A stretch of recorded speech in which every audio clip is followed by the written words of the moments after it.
नमस्कार मेरे प्यारे दोस्तों। आज मैं आस एजुकेशन पीवीटी एलटीडी के द्वारा यानी एसके झा सर के इंस्टीट्यूट के द्वारा बीएसएससी ऑफिस अटेंडेंट 2025 का जीके एंड जीएस का क्लास लेकर आ गया हूं। तो इसमें जो है कि एनिशिएंट हिस्ट्री पढ़ेंगे हम लोग। तो चलते हैं आज के अपने टॉपिक पे। सबसे पहले हम लोग विषय सूची के बारे में जानकारी लेंगे। पहला हम लोग पढ़ेंगे इतिहास, एक संक्षिप्त परिचय, स्रोत, पाषाण काल, ताम्र पाषाण काल, सिंधु घाटी, हड़प्पा, कांस्ययुगीन सभ्यता, वैदिक सभ्यता, महाजनपद काल, मगध साम्राज्य का उत्कर्ष। मगध में पढ़ेंगे हर्यक वंश, शिशुनाग वंश, नंद वंश। 9 नंबर में पढ़ेंगे मौर्य काल। 10 नंबर में पढ़ेंगे मौर्योत्तर काल। मौर्योत्तर काल में पढ़ेंगे शुंग वंश, कण्व वंश, सातवाहन वंश।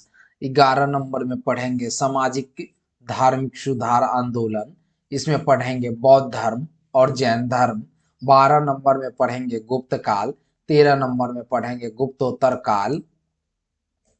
14 नंबर में पढ़ेंगे दक्षिण भारत के राजवंश। 15 नंबर में पढ़ेंगे शाही चोल साम्राज्य। हिस्ट्री यानी इतिहास को 2 भागों में बांटा गया है, भारतीय इतिहास और विश्व इतिहास। और भारतीय इतिहास को 3 भागों में बांटा गया है, प्राचीन इतिहास, मध्यकालीन इतिहास, आधुनिक इतिहास।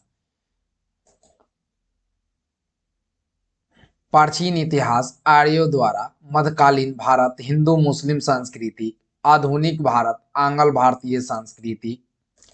इतिहास के पिता हेरोडेटस को कहा जाता है। पुरातात्विक स्रोत, अन्वेषण, उत्खनन, अभिलेख, सिक्का, कला सामग्रियां, स्थापत्यकला, चित्रकला, मूर्तिकला, नृत्यकला, संगीत कला। साहित्य स्रोत, पहला साहित्य संरचना, धार्मिक साहित्य, वैदिक या हिंदू या ब्राह्मण धर्म वेद, बौद्ध धर्म जातक, जैन धर्म आगम, गैर धार्मिक साहित्य, यात्रा वृत्तांत। पाषाण काल या प्रस्तर युग, पूरा पाषाण काल, मध्य पाषाण काल, नवपाषाण काल। पूरा पाषाण काल में खाद्य संग्राहक, आग की खोज, अपरिष्कृत औजार। मध्य पाषाण काल खाद्य संग्राहक प्लस पशुपालन, पहला पालतू पशु कुत्ता। नवपाषाण काल खाद्य उत्पादक, कृषि व पहिए की खोज। अभिलेखों का अध्ययन एपिग्राफी, सिक्कों का अध्ययन न्यूमिसेमेटिक्स। भारत का नेपोलियन समुद्रगुप्त। विश्व का सबसे बड़ा महाकाव्य भारत, पुराना नाम जय संहिता। 2 बड़े महाकाव्य रामायण व महाभारत। कुतुब मीनार का निर्माण कुतुबुद्दीन ऐबक, इल्तुतमिश, फिरोज शाह तुगलक, सिकंदर लोदी। कृषि का प्राचीनतम साक्ष्य नवपाषाण काल, टेराकोटा पक्की हुई मिट्टी। कृषि का सबसे पुराना साक्ष्य मेहरगढ़, उत्तरी बलूचिस्तान, पाकिस्तान। परंतु आधुनिक संसाधनों से ज्ञात होता है कि कृषि को स्वर प्राचीनतम साक्ष्य लहुरादेव कबीर संत नगर जिला उत्तर प्रदेश में है। भारत का सबसे पहला सिक्का आहत या पंचमार्क। भारत में सबसे अधिक सिक्का मौर्यों का। भारत में सबसे पहले स्वर्ण सिक्का हिंद यवन। भारत में सर्वाधिक स्वर्ण मुद्रा या सिक्का गुप्त काल। भारत में सबसे पहले शुद्ध सोने की सिक्के कुषाण। भारत में सबसे पहले शीशे के सिक्के सातवाहन। भारत में सबसे पहले चमड़े के सिक्के निजाम शहाबुद्दीन, मुख्य शासक हुमायूं। 4 नंबर ताम्र पाषाण काल यानी स्टोन एज।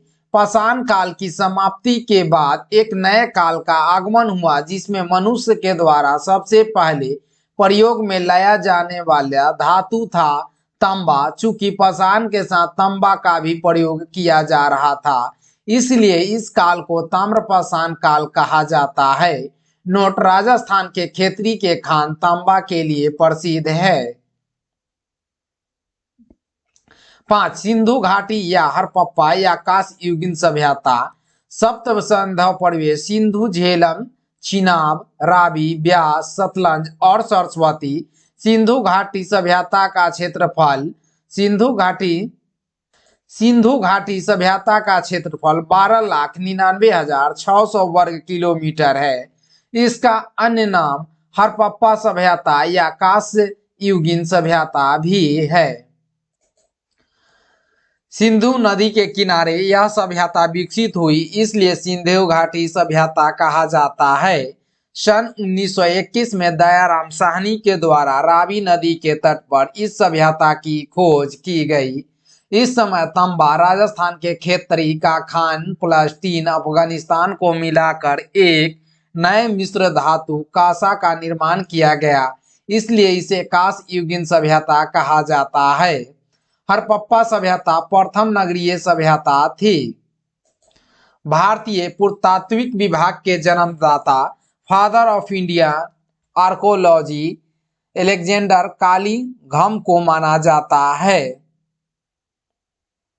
इस सभ्यता का विस्तार उत्तर में मंडा यानी जम्मू कश्मीर, दक्षिण में दाइमाबाद नर्मदा नदी के मुहाने पर आंसुमादा, पूर्व में आलमगीरपुर उत्तर प्रदेश, पश्चिम में सुतकांगेडोर बलूचिस्तान पाकिस्तान।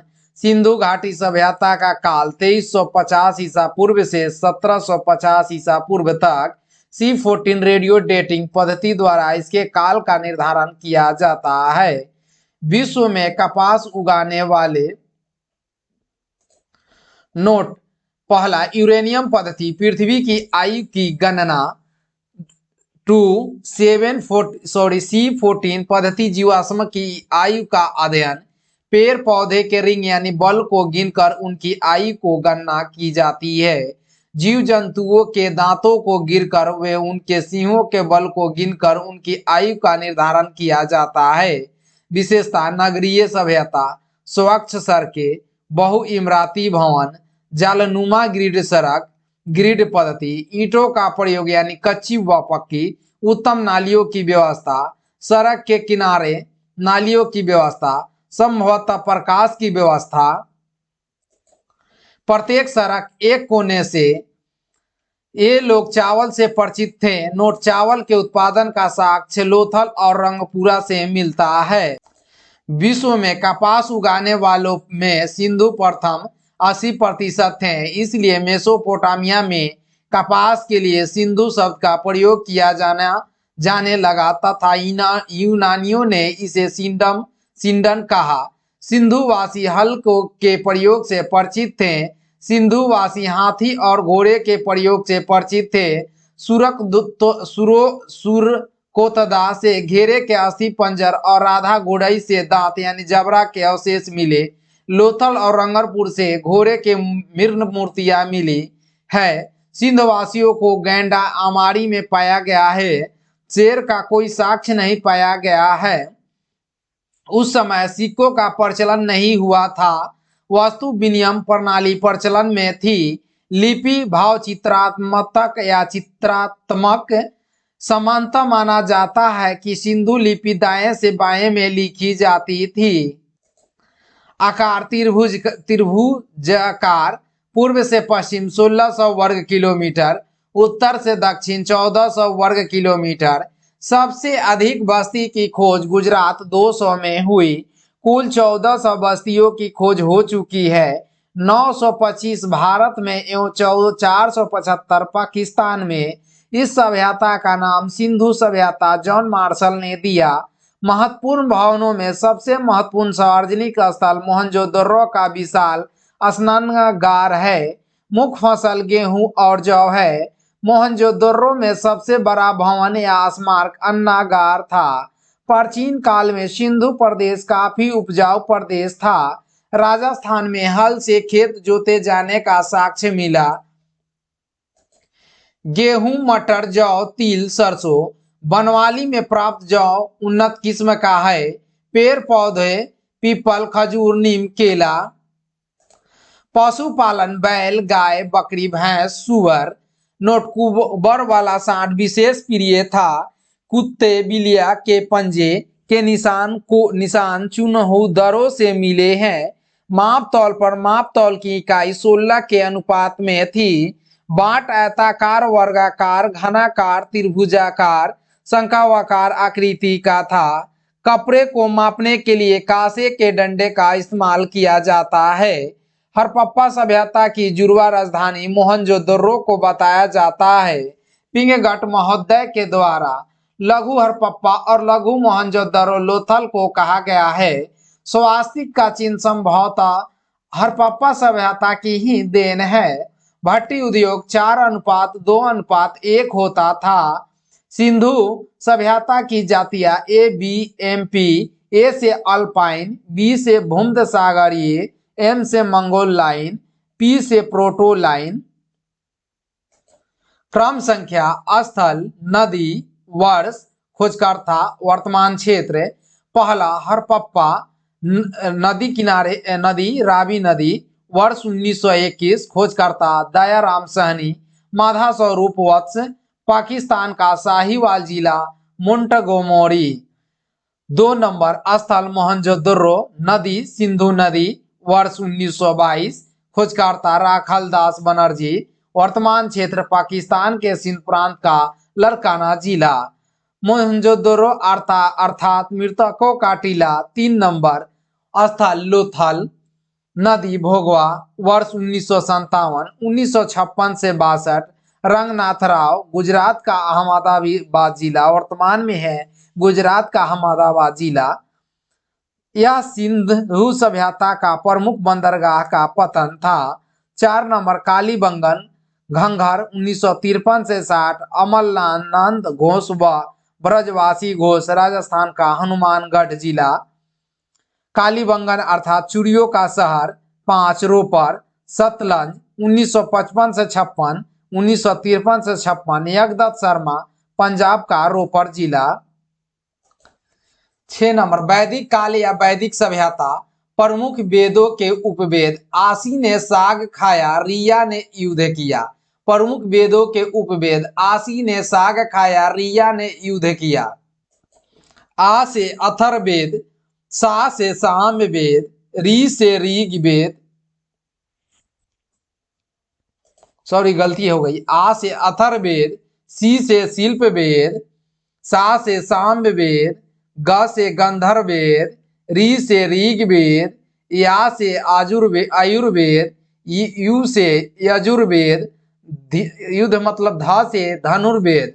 वैदिक काल 1500 ईस्वी पूर्व से लेकर 600 ईस्वी पूर्व से वैदिक काल को 2 भागों में बांटा गया। पहला ऋग वैदिक काल, दूसरा उत्तर वैदिक काल। ऋग वैदिक काल 1500 से 1000 ईसा पूर्व, उत्तर वैदिक काल 1000 से लेकर 600 ईसा पूर्व। 1000 ईस्वी में लोहे की खोज। सिंधु घाटी सभ्यता के पतन के पश्चात एक नई सभ्यता का उदय हुआ जिसे हम वैदिक कालीन सभ्यता के नाम से जानते हैं। वेद का शाब्दिक अर्थ होता है जनना। वैदिक काल मुख्य रूप से आर्यों का काल था। आर्यों का शाब्दिक अर्थ होता है श्रेष्ठ, कुलीन या उच्च। विभिन्न विद्वानों के अनुसार आर्यों का मूल निवास स्थान भिन्न भिन्न स्थानों पर था। इन सभी मान्यताओं में सबसे अधिक मान्यता प्राप्त मैक्स मूलर मध्य एशिया से आगमन का था। प्रारंभिक समय में वैदिक आर्य चारागाह के रूप में निरंतर आगे की ओर यह 2 श्रेणियों में विभाजित हो गई। इसकी एक श्रेणी यूरोपीय भागों में तथा दूसरी श्रेणी भारत के सप्त सैंधव प्रदेशों से प्रवेश किया गया था। क्योंकि यह सप्त सैंधव प्रदेश सिंधु घाटी सभ्यता से ही विकसित हो चुकी थी और आवागमन के लिए यह काफी उपयुक्त क्षेत्र था। वैदिक आर्य सप्त सिंधु प्रदेश से आगे की ओर गंगा नदी के तट के सहारे बढ़ते रहे। वैदिक काल को 2 भागों में बांटकर अध्ययन किया जाता है। ऋग वैदिक काल 1500 ईसा पूर्व से लेकर 1000 ईसा पूर्व। उत्तर वैदिक काल 1000 से लेकर 600 ईसा पूर्व। वेदों की संख्या 4। पहला ऋग्वेद, दूसरा सामवेद, तीसरा यजुर्वेद, चौथा अथर्ववेद। ब्रह्मांड यह कर्मकांड और धार्मिक रीति रिवाजों से परिपूर्ण था। यह गंध भाग में था। आरनायक इसका अर्थ है वन में शिक्षा प्राप्त करना। दर्शन और गूढ़ रहस्य संबंधित साहित्य। उपनिषद इसकी कुल संख्या 108 है। इसके विषय मुख्यतः आत्मा और पुनर्जन्म से है संबंधित है। इसमें ज्ञान मार्ग पर जोर दिया गया है। इसे वेदांत भी कहा जाता है। वेदांग इसकी संख्या 6 है। शिक्षा यानी ध्वनि शास्त्र, छंद, माप, सिंह ब्रज, व्याकरण यानी शब्द रचना, निरुक्त यानी शब्द की व्याख्या, कल्प यानी यज्ञ संस्कारों के विधि विधान, ज्योतिष यानी खगोल विज्ञान, समाज यानी प्रीत प्रधान। द्वाब दो नदियों के बीच की भूमि को द्वाब कहते हैं। ब्राह्मण भगवान, ब्राह्मण माने मुख से यज्ञ या पूजा पाठ, क्षत्रिय यानी भुजा से यानी युद्ध, वैश्य यानी जांग से यानी व्यवसाय, वैश्य यानी जांग से यानी व्यवसाय, शूद्र यानी तलवा से यानी तीनों की सेवा। वैदिक साहित्य को श्रुति गंध भी कहा जाता है क्योंकि इसे पीढ़ी दर पीढ़ी सुनकर सुनाकर आगे बढ़ाया गया है। आर्यों की पाषाण संस्कृति थी। यह एक ग्रामीण सभ्यता थी। क्रम संख्या वेद, उपवेद, ब्राह्मण। पहला ऋग्वेद, उपवेद आयुर्वेद यानी एतर या काशी तकी, यजुर्वेद यानी धनुर्वेद शतपथ या तैत्तिरीय, सामवेद यानी गंधर्वेद यानी पश्चिविंश यानी षड्विश, अथर्ववेद यानी शिल्प वेद यानी गोपथ। आर्यों के मूल निवास स्थान के संबंध में विभिन्न विद्वानों के मत। क्रम संख्या 1 विद्वान डॉक्टर अविनाश चंद्र व संपूर्णानंद। मूल निवास सप्त सैंधव प्रदेश। बाल गंगाधर तिलक उत्तरी ध्रुव या का आर्किट क्षेत्र। मैक्स मूलर मध्य एशिया यानी स्टेपी घास का मैदान। स्वामी दयानंद सरस्वती तिब्बत। पेनका वाहट यानी जर्मनी।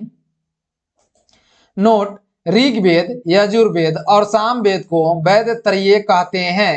अथर्ववेद यानी ऋग्वेद संस्कार और कर्मकांडों का जादू, तंत्र मंत्र की व्यवस्था, वैदिक देवताओं की स्तुति। सामवेद, यजुर्वेद गीतों का संग्रह या संगीत का जनक, यज्ञ के संपादन की विधि। ऋग्वेद में कुल 10 मंडल थे। 10वें मंडल के पुरुष सूक्त में चतुर्वर्ण का उल्लेख वर्णन 7वें मंडल में है। ऋग्वेद की सर्वाधिक पवित्र नदी सरस्वती थी। ऋग्वेद में पुरुष देवताओं की प्रधानता है। इंद्र का वर्णन 250 बार किया गया है, जबकि इंद्र को पुरंदर कहा गया है, जिसका अर्थ होता है दुर्ग या किले को तोड़ने वाला। अग्नि का वर्णन 200 बार मिलता है। नोट अस्तो मा सदगमय वाक्य ऋग्वेद से लिया गया है। सामवेद इसे भारतीय संगीत का जनक कहा जाता है। सामवेद और अथर्ववेद का कोई आरनायक नहीं है। यजुर्वेद का अर्थ होता है यज्ञ। यह एक गद्य और पद दोनों में लिखा गया है। इसमें हाथियों के पालन का उल्लेख है। नोट यजुर्वेद में सर्वप्रथम राजसूय यज्ञ और वाजपेयी यज्ञ का उल्लेख मिलता है। अथर्ववेद इसे ब्रह्मवेद या श्रेष्ठ वेद भी कहा जाता है अथवा ऋषि के नाम पर इस वेद का नाम अथर्ववेद पड़ा। इसमें वशीकरण, जादू टोना, भूत प्रेत और औषधियों से संबंधित मंत्रों का वर्णन है। नोट काशी का प्राचीनतम उल्लेख अथर्ववेद में ही मिलता है। 10 राज युद्ध यानी 10 राजाओं का युद्ध परुशनी या रावी नदी के तट पर भरत वंश के राजा सुदास तथा 10 अनजानों के बीच लड़ा गया था। इस युद्ध के कारण भरत वंश के राजा सुदास द्वारा अपने पुरोहित विश्वामित्र को हटाकर उनके स्थान पर वशिष्ठ को नियुक्त किया गया। ऋग्वेद नदियां क्रम संख्या, प्राचीन नाम, आधुनिक नाम।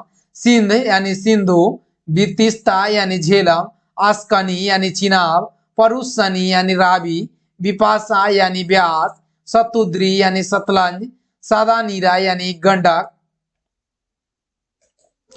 सरस्वती या दिरहती घंघघर, गोमती यानी गोमल, कुंभा यानी काबुल।